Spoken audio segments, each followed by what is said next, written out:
The massive space station hung in the darkness around Kepler 442, like a metallic city among the stars. Inside its largest chamber, something that hadn't happened in over 200 years was taking place. The Galactic Council was meeting in emergency session, and the air itself seemed to buzz with tension and barely controlled anger. 12 different alien species had sent their most important representatives to this meeting. The conference table, made from rare crystalline materials that sparkled under the chamber's lights, was surrounded by beings that looked like they had stepped out of humanity's wildest nightmares and dreams. Some walked on multiple legs, others floated in specialized atmospheric pods, and a few required translation devices just to communicate in the same room. At the head of this intimidating gathering sat Council Leader Vexstar, a towering figure, whose species had been conquering worlds when most others were still learning to make fire. His ceremonial staff, carved from the bones of an extinct species that had once dared to defy the Council, struck the table 3 times. The sound echoed through the chamber like a death knell. Fellow council members, Vexstar began, his voice carrying the weight of absolute authority. We face a situation that threatens the very foundation of our galactic order. For 3 months, Earth has maintained complete radio silence. No response to our integration protocols, no acknowledgement of our authority, nothing. The silence that followed was deafening. In the recorded history of galactic expansion, no primitive world had ever simply stopped talking to the Council. It was unthinkable. It was impossible. Yet here they were, dealing with exactly that scenario. The Zelkari representative, her blue skin, literally glowing with agitation, was the first to break. The silence. Her species had perfected the art of psychological manipulation over millennia, and the idea that any primitive world could resist their influence was personally insulting to her. This backwater planet dares to ignore our direct communications, she hissed, her voice carrying harmonics that would have driven most species mad with fear. They were carefully selected for gradual integration into our trade networks.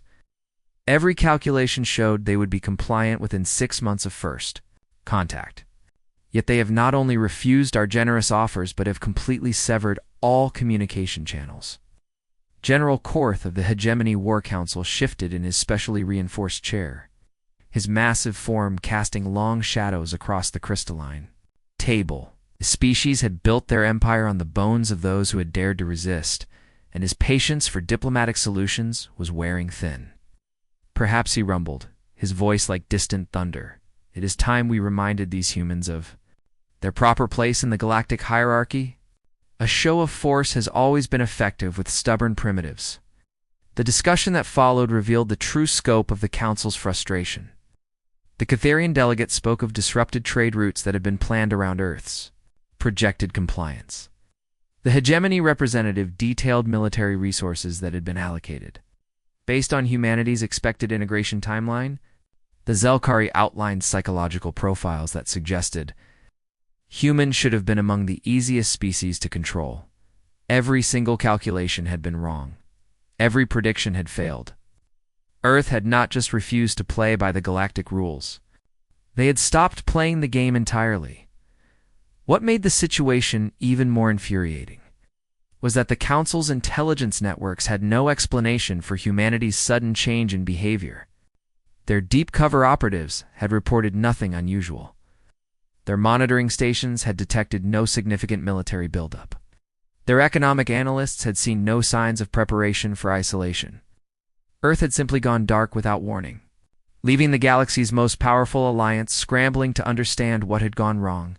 As the hours passed and the debate grew more heated, none of the Council members suspected the truth. They had no idea that their carefully crafted plans for Earth's integration had been discovered, analyzed, and countered by a small group of humans who had seen through their deception from the very beginning.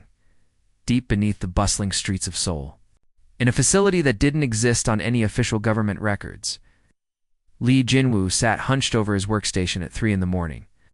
The underground complex hummed with the quiet energy of dozens of supercomputers processing data that could change the fate of humanity forever. Coffee cups littered his desk, and his eyes burned from staring at screens for the past 18 hours straight. Jinwoo had been Earth's global communications director for nearly a decade, overseeing humanity's First tentative steps into galactic society. What had started as the most exciting job in human history had slowly transformed into something that kept him awake at night with a growing sense of dread. For weeks now, his team had been analyzing the alien transmissions with increasingly sophisticated equipment, and the results were nothing short of terrifying. "Dr. Park, bring up the neural pattern analysis again," Jinwoo called out, his voice hoarse from exhaustion and stress. "I need to see those numbers one more time."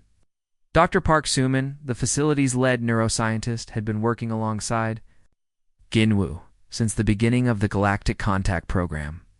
She was one of the few people on Earth who truly understood the complexity of human brain chemistry, and her findings had shaken her to the core. Her fingers moved quickly across her tablet, bringing up the data that had been haunting them both. "Look at this pattern," she said, pointing to a series of waveforms that looked innocent enough to the untrained eye.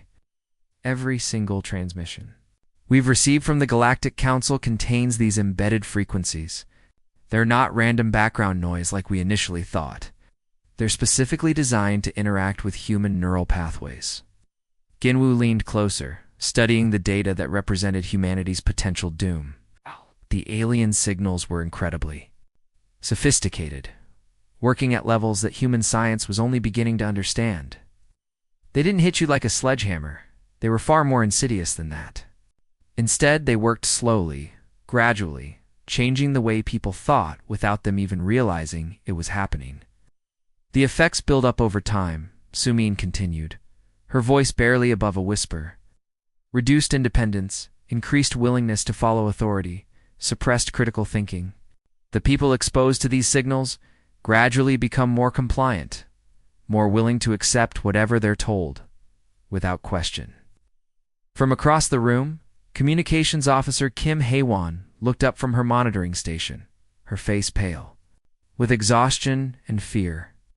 She had been tracking the personnel who had been most exposed to the alien transmissions, and the results were heartbreaking. "Sir, we've now identified 17 people who show clear signs of neural modification. They're working in our diplomatic corps, our scientific teams, even our military liaison units." Jinwoo felt his stomach drop. These weren't just statistics. On a screen, these were people he knew personally. Colleagues who had become quieter, more agreeable, less likely to question orders or challenge established procedures. He had noticed the changes, but had attributed them to the stress of first contact with alien civilization. Now he realized the horrible truth. "They're not the same people they were 3 months ago," Haewon continued, her voice breaking slightly. "Their families have been asking questions. Their friends have noticed the changes. We're watching human beings being slowly erased and replaced with compliant versions of themselves." The weight of the discovery settled on Jinwoo's shoulders like a crushing burden. Humanity had been so excited about joining the galactic community, so eager to learn from more advanced civilizations. They had never suspected that their new alien friends were systematically rewiring human brains to create a more manageable species. Jinwoo stood up slowly, his decision crystallizing in his mind. There was only one way to stop this insidious attack on human consciousness, and it required cutting Earth off from the galaxy entirely. It was the hardest decision he had ever made, but it was also the most necessary. "Cut all lines," he ordered, his voice carrying the weight of absolute authority. "Every quantum array, every deep space receiver, every communication satellite. We go completely dark, and we do it now." Within hours, Earth fell silent to the galaxy. The silence from Earth had stretched on for 4 long months. The Galactic Council's patience had finally run out. In the war rooms of the Catherian Empire, military strategists pored over star charts and invasion plans, their confidence built on centuries of successful conquests. No primitive world had ever defied the Council for this long, and certainly none had ever simply stopped communicating entirely. Commander Velkoth stood before the holographic display showing the Sol system, his scaled hands clasped behind his back as he studied the intelligence reports. His species had perfected the art of stealth warfare over millennia, and he had personally overseen the subjugation of dozens of rebellious worlds. This mission should have been routine, a simple reconnaissance to assess Earth's defenses before the inevitable invasion. "Prepare the stealth fleet," Velkoth commanded, his voice carrying the authority of someone who had never known defeat. We'll use the Phantom-class vessels. These humans won't even know we're there until it's too late. The fleet that assembled at the edge of Catherian space was a masterpiece of alien engineering. 5 ships, each one invisible to conventional sensors, equipped with technology that could bend light around their hulls and mask their energy signatures. They had been specifically designed to scout primitive worlds without detection, gathering intelligence on species that didn't even know. They were being watched as the fleet entered hyperspace. Volkoth felt the familiar surge of excitement that came with a new hunt. According to their intelligence files, Earth was barely capable of interplanetary travel. Their weapons were primitive, their technology centuries behind galactic standards. This should have been the easiest reconnaissance mission of his career. Maintain complete scanning silence until we reach the outer planets. Velkoth ordered his crew as they dropped out of hyperspace at the edge of the Sol system. These primitives shouldn't be able to detect our approach, but there's no point in taking unnecessary risks. The fleet moved inward with predatory grace, their sensors passively collecting data on what they expected to find. A defenseless world ripe for conquest. The outer planets pass by according to their star charts. Neptune, Uranus, Saturn. Each one cataloged and dismissed as strategically irrelevant. But as they crossed Neptune's orbit, Chief Scanner Throx began to frown. At his readings, something was wrong.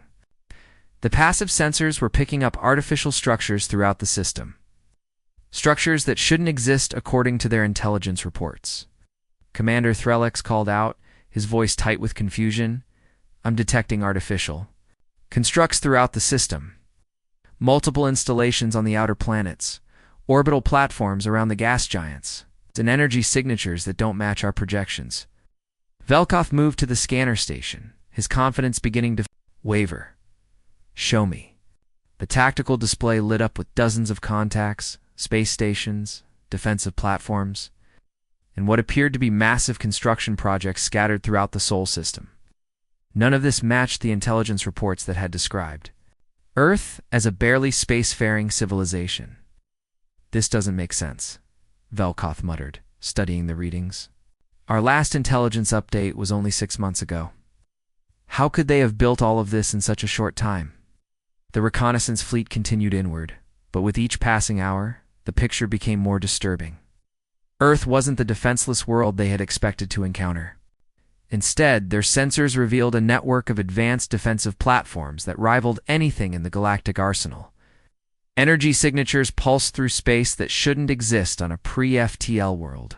And most disturbing of all, the technology appeared to be based on their own designs, but somehow improved. Commander, Thrillax whispered, audible over the hum of the ship's systems. Some of these energy signatures, they're using our own technology. But the power outputs are beyond anything we've seen before.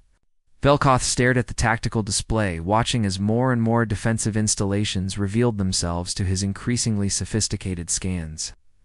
The humans had somehow acquired galactic technology, and not only learned to use it, but had improved upon it in ways that defied understanding.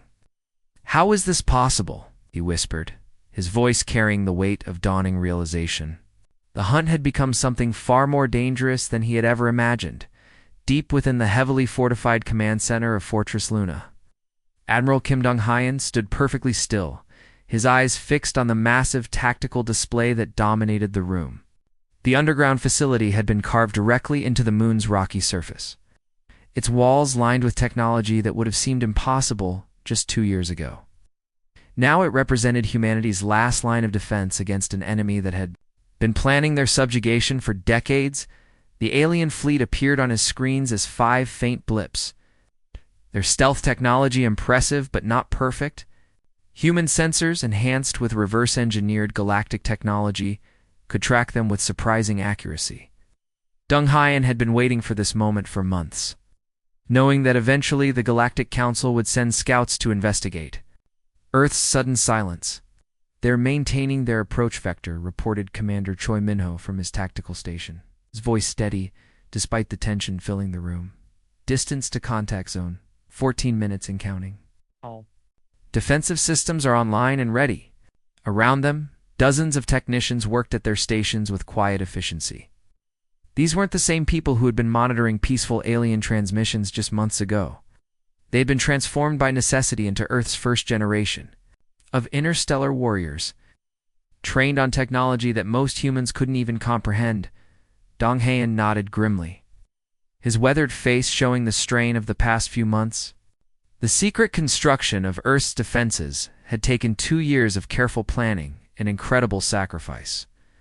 Every peaceful contact with galactic civilizations had been an opportunity to study their technology, to learn their weaknesses, to prepare for the day when humanity would have to stand alone against the galaxy's most powerful forces.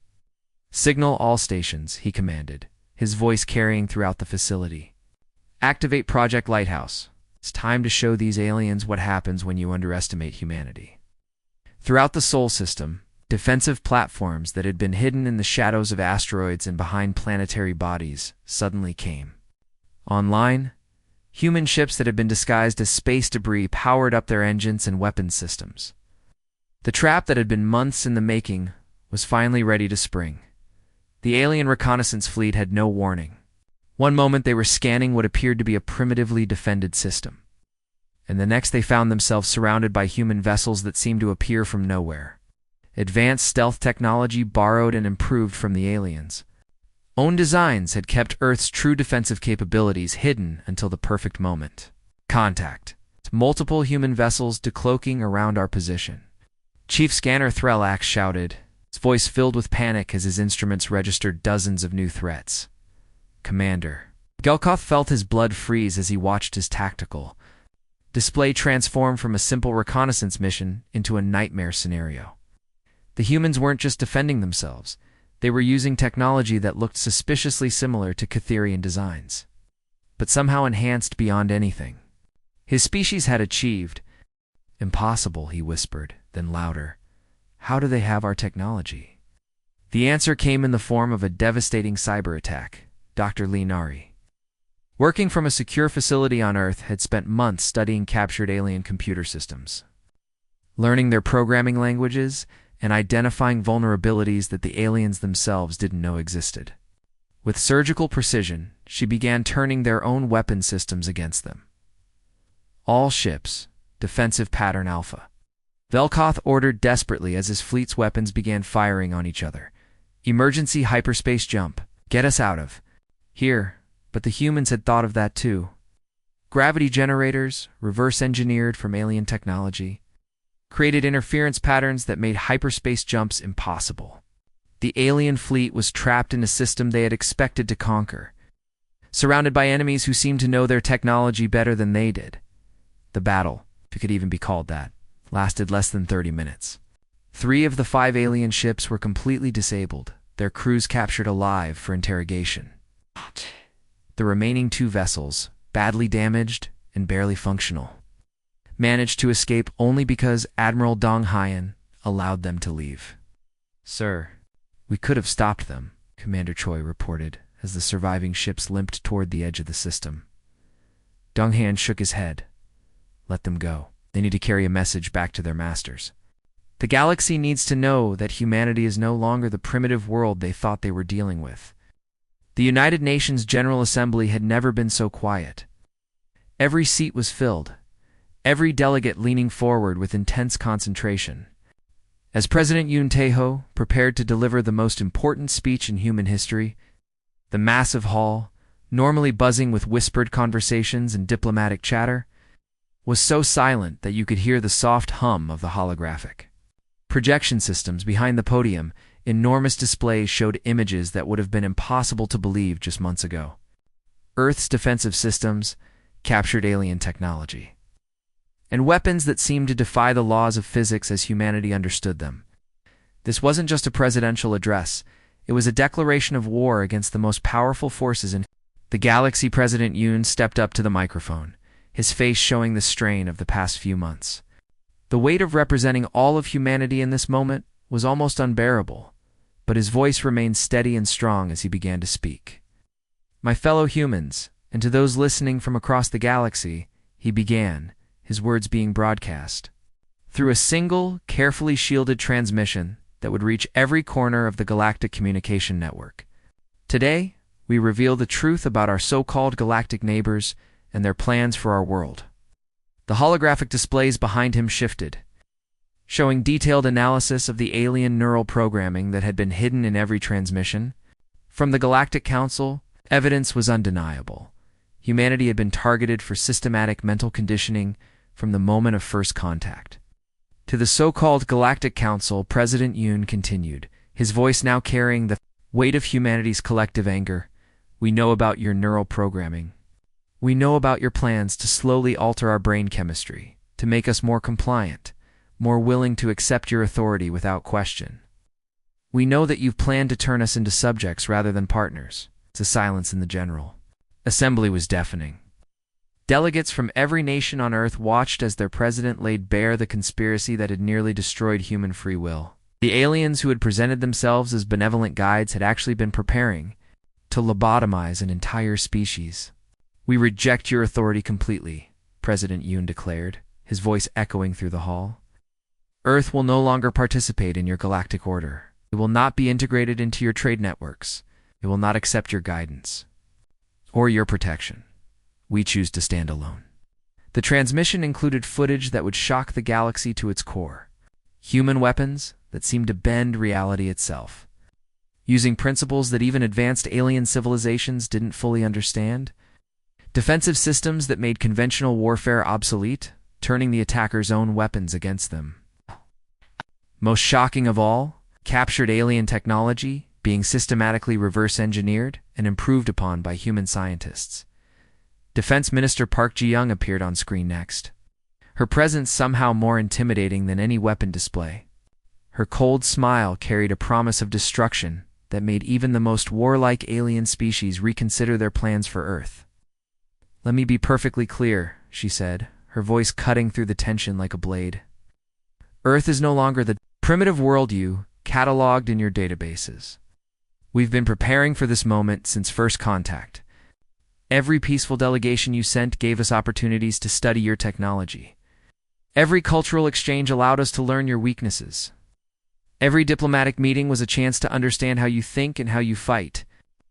Behind her showed human factories producing weapons based on alien designs, but enhanced with innovations that the original creators had never imagined. Humans had taken technology that was centuries ahead of their own development and somehow made it better. We know you consider us primitive, Park continued, her smile growing colder. We know you think we're easy targets. We know you believe that superior technology automatically means superior intelligence. You are wrong on all counts. The transmission showed Earth's defensive network in all its terrifying glory. Platforms hidden throughout the solar system, ships that could appear and disappear at will, weapons that could strike across impossible distances. The primitive world that the Galactic Council had planned to quietly absorb had become a fortress that could challenge the galaxy's most powerful forces. Test us at your own peril, Park concluded, her words carrying the weight of absolute certainty. The next fleet you send will not be returning home. The message ended with a simple declaration that would reshape the galactic order. Earth had withdrawn from galactic affairs indefinitely. Galaxy's plans for humanity's integration had ended before they truly began. The news hit the galactic communication networks like a shockwave, racing across star systems at faster than light speed, and leaving chaos in its wake. Within hours, every major civilization in the galaxy had received humanity's Declaration of Independence, and the reactions were nothing short of catastrophic.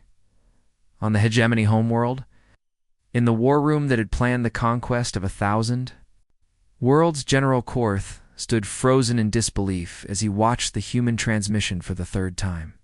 The massive holographic displays showed Earth's impossible defenses, their advanced weapons, and most disturbing of all, their captured alien technology being dissected and improved upon by human scientists. This cannot be real, he whispered, his voice barely audible in the vast chamber. Then, as the full implications of what he was seeing sank in, his composure shattered completely. How did we miss this? He roared, his massive fists slamming down on the war table with such force that the reinforced surface cracked. Lesser officers scattered like frightened animals, diving for cover as their general's fury exploded through the room. The intelligence reports that had guided their planning for decades suddenly seemed like worthless paper. Every assessment, every projection, every carefully calculated prediction had been wrong. The humans weren't the primitive species they had cataloged. They were something far more dangerous than anyone had imagined. Our intelligence indicated they were barely capable of interplanetary flight, Korth continued, his voice echoing through the chamber. They were supposed to be centuries behind us technologically. How do they have weapons that our own scientists can't explain? Across the galaxy, similar scenes were playing out in government buildings, military installations, and corporate boardrooms. The economic markets that had driven galactic civilization for millennia began to collapse as the news spread. Trade routes that had been planned around Earth's projected compliance suddenly became worthless. Investment portfolios built on the assumption of human subjugation crashed overnight.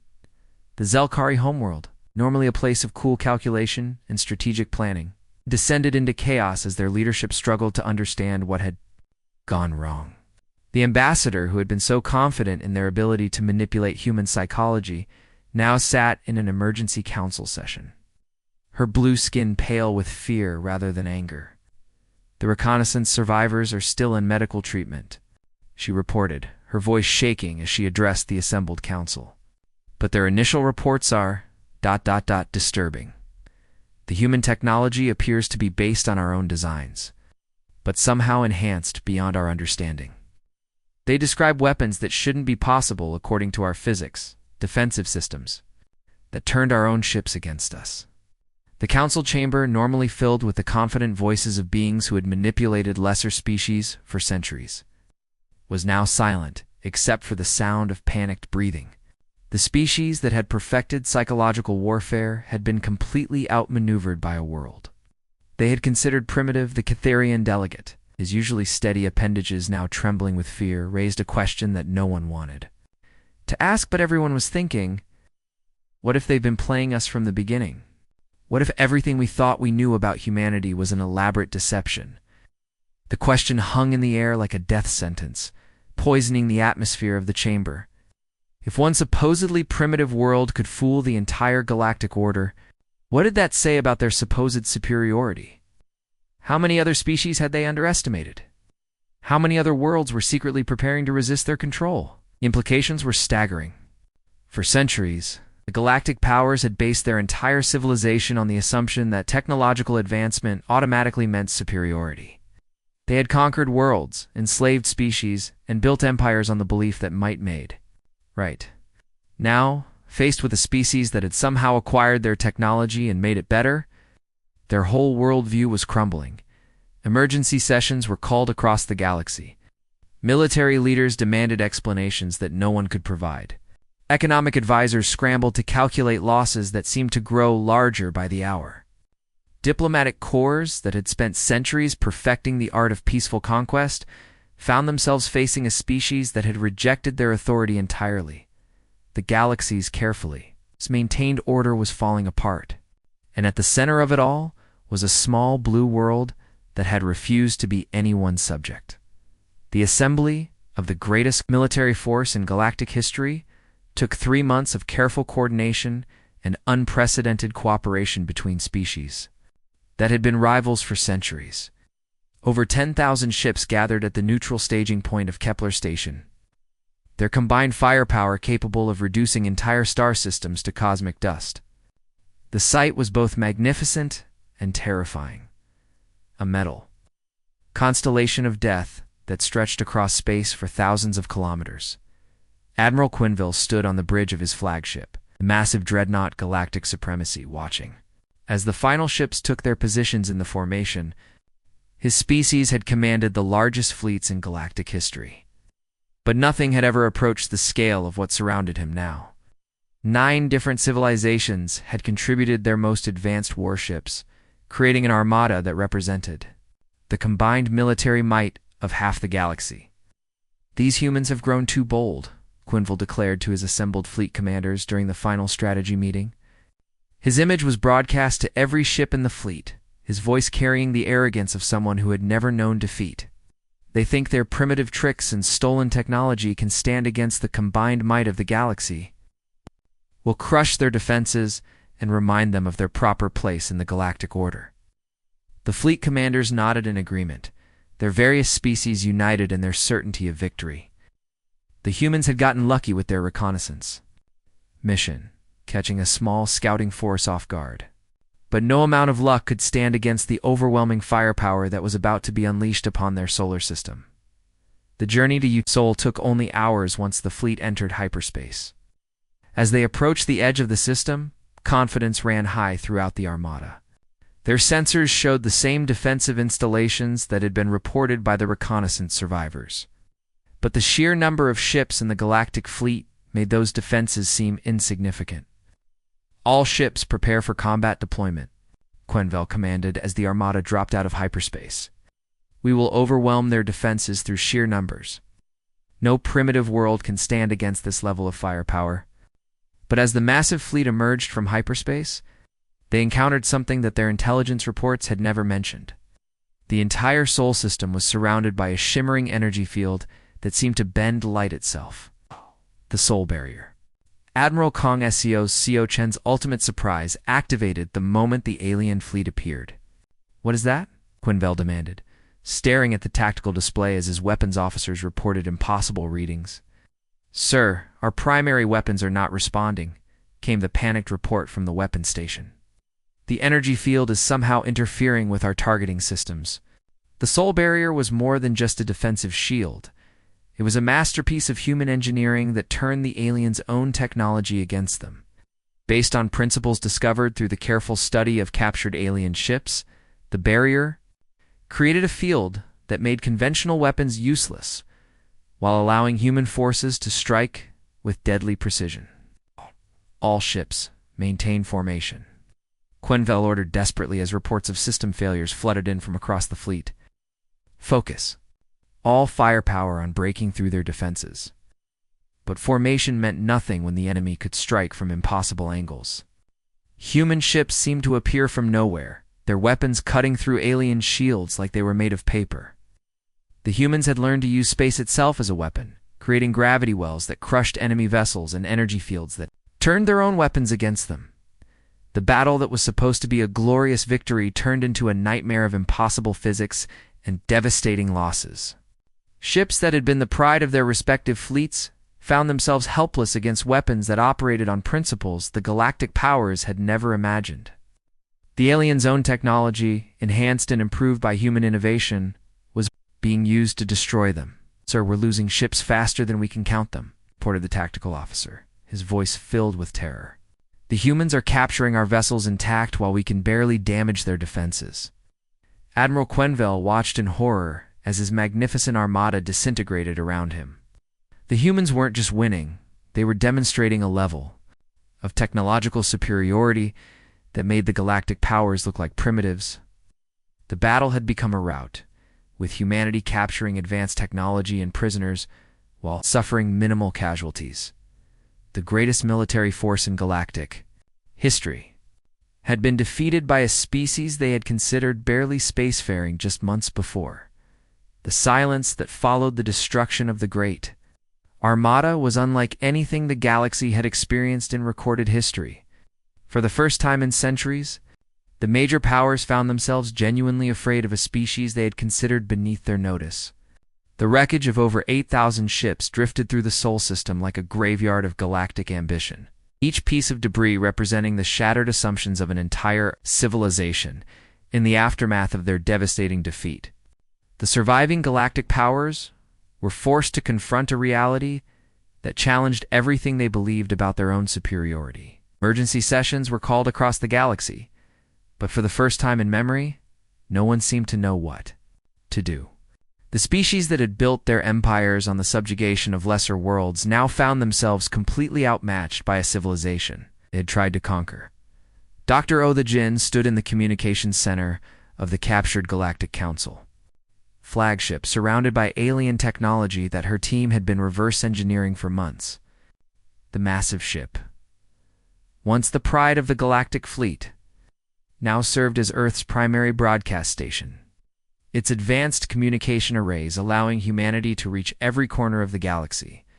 "People of the galaxy," she began, her voice carrying, "across 1,000 worlds through the very networks the aliens had used to spread their propaganda, you have witnessed the defeat of the so-called Galactic Council's greatest military force. You have seen your master's technology turned against them. Now, let me tell you how this was possible." The broadcast reached species that had never heard a voice speak against the Council's authority. On worlds that had been integrated decades ago, beings who had forgotten what freedom looked like listened. With growing amazement, as a human scientist explained the impossible, "You wondered how we acquired your technology so quickly," Dr. O continued, her tone carrying the quiet confidence of someone who had helped orchestrate the galaxy's greatest upset. "The answer is simple. We've been studying every peaceful interaction since first contact, every trade delegation that visited our world, every cultural exchange program, every diplomatic meeting was an opportunity to learn your weaknesses and understand your technology." The revelation sent shockwaves through the galactic communication networks. Humanity had played the role of primitive newcomers while secretly developing countermeasures to every galactic advantage. While the Council's representatives had been smugly delivering their neural programming, human scientists had been dissecting every piece of alien technology they could get their hands on. "Every gift you gave us, every piece of technology you shared, every educational program you offered, we studied it all," Dr. O explained.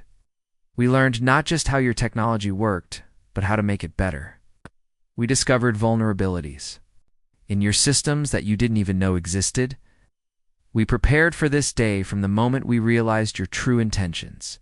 The broadcast showed images of human laboratories where alien technology was being systematically improved upon, weapons that had taken galactic civilizations centuries to develop had been enhanced and perfected by human engineers in a matter of months. The species that had considered themselves the masters of the galaxy had been quietly surpassed by the very beings it had planned to enslave.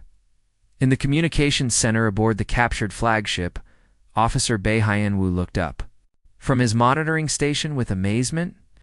The console in front of him was lighting up with incoming transmissions from across the galaxy, each one representing a species that had been waiting for this moment.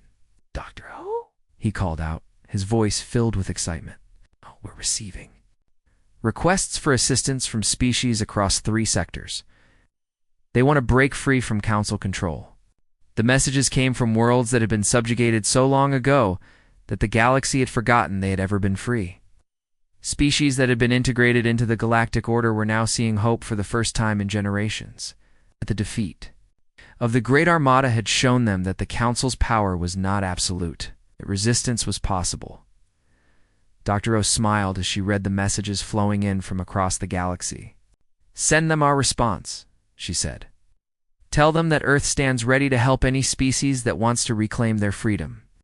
The galaxy's power structure, built on the gradual integration and control of emerging civilizations, was beginning to crumble as Earth offered an alternative to authoritarian rule. The age of galactic domination was ending, and in its place, something new was being born. The silence from Earth had stretched for 6 months, and the galaxy had grown increasingly nervous. Trade routes that had operated for centuries were disrupted. Communication networks that had connected thousands of worlds suddenly had a massive gap where human space used to be. The Galactic Council had tried everything from diplomatic overtures to barely concealed threats, but humanity had simply vanished from galactic affairs. Then, without warning, the communication channels reopened. Requesting to speak with the galaxy, it was Earth summoning the galaxy to listen. The reformed Galactic Assembly looked very different from the one that had existed 6 months earlier. Several species that had been vocal supporters of the old, authoritarian system were notably absent. Some had quietly withdrawn from galactic politics entirely, while others had undergone what could only be described as complete governmental restructuring. The fear of what humanity might do to those who opposed them had spread like wildfire. Through the political establishment, Ambassador Song Minji stood at the center of the Great Assembly Hall, but she wasn't alone. Behind her stretched a delegation unlike anything the galaxy had ever seen. Representatives from dozens of worlds stood together, their faces showing something that had been rare in galactic politics for centuries: genuine hope. 6 months ago, this assembly demanded that humanity submit to your authority, Ambassador Song began, her voice carrying clearly through the vast chamber. Today, we return with a different proposal entirely. The holographic display behind her activated, showing a three-dimensional map of the galaxy. Large sections of space that had once been marked as territories of the old Galactic Council were now highlighted in a different color, indicating something that had never existed before in galactic history. We announced the formation of the Free Worlds Alliance, she declared, her words carrying the weight of a new era. A coalition of species that reject neural programming, authoritarian control, and the systematic suppression of individual freedoms that has characterized galactic governance. For millennia, the reaction in the assembly was immediate and intense. Representatives from the remaining council worlds began shouting objections, demanding to know by what authority humanity presumed to reorganize galactic politics. But their protests were drowned out by something unprecedented: applause from the liberated world's delegation. These weren't the carefully controlled, politically neutral representatives that the old system had produced. These were beings who had been freed from the Council's influence programs, their minds clear for the first time in generations. They had experienced what it meant to make decisions based on their own values, rather than programmed responses. And they had chosen to stand with humanity. The Free Worlds Alliance operates on principles that we believe are fundamental to intelligent life, Ambassador Song continued, ignoring the chaos in the assembly. The right to self-determination, the freedom to make choices without external mental manipulation, and the sovereign authority of each species to govern itself according to its own values and traditions. The map behind her updated, showing the true scope of what had happened during humanity's 6-month silence. It wasn't just Earth that had withdrawn from galactic society. Dozens of other worlds had quietly severed their connections to the councils. Neural networks, choosing independence over the artificial harmony that had been imposed on them for centuries.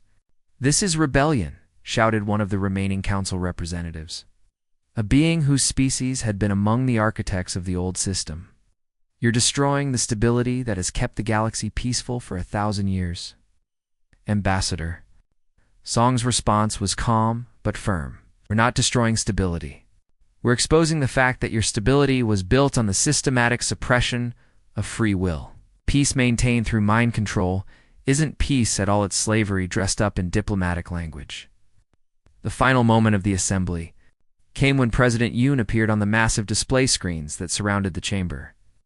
His image was broadcast not just to the assembly, but to every world in the galaxy, whether they were part of the old council or the new alliance. "The line has been drawn," he said, his voice carrying the absolute certainty of someone who had made an irreversible decision.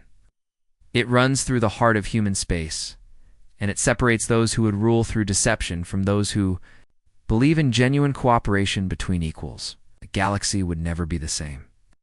The old order was dead, and in its place was rising something the universe had never seen before: coalition of truly free worlds, led by the species that had refused to be anyone's subjects.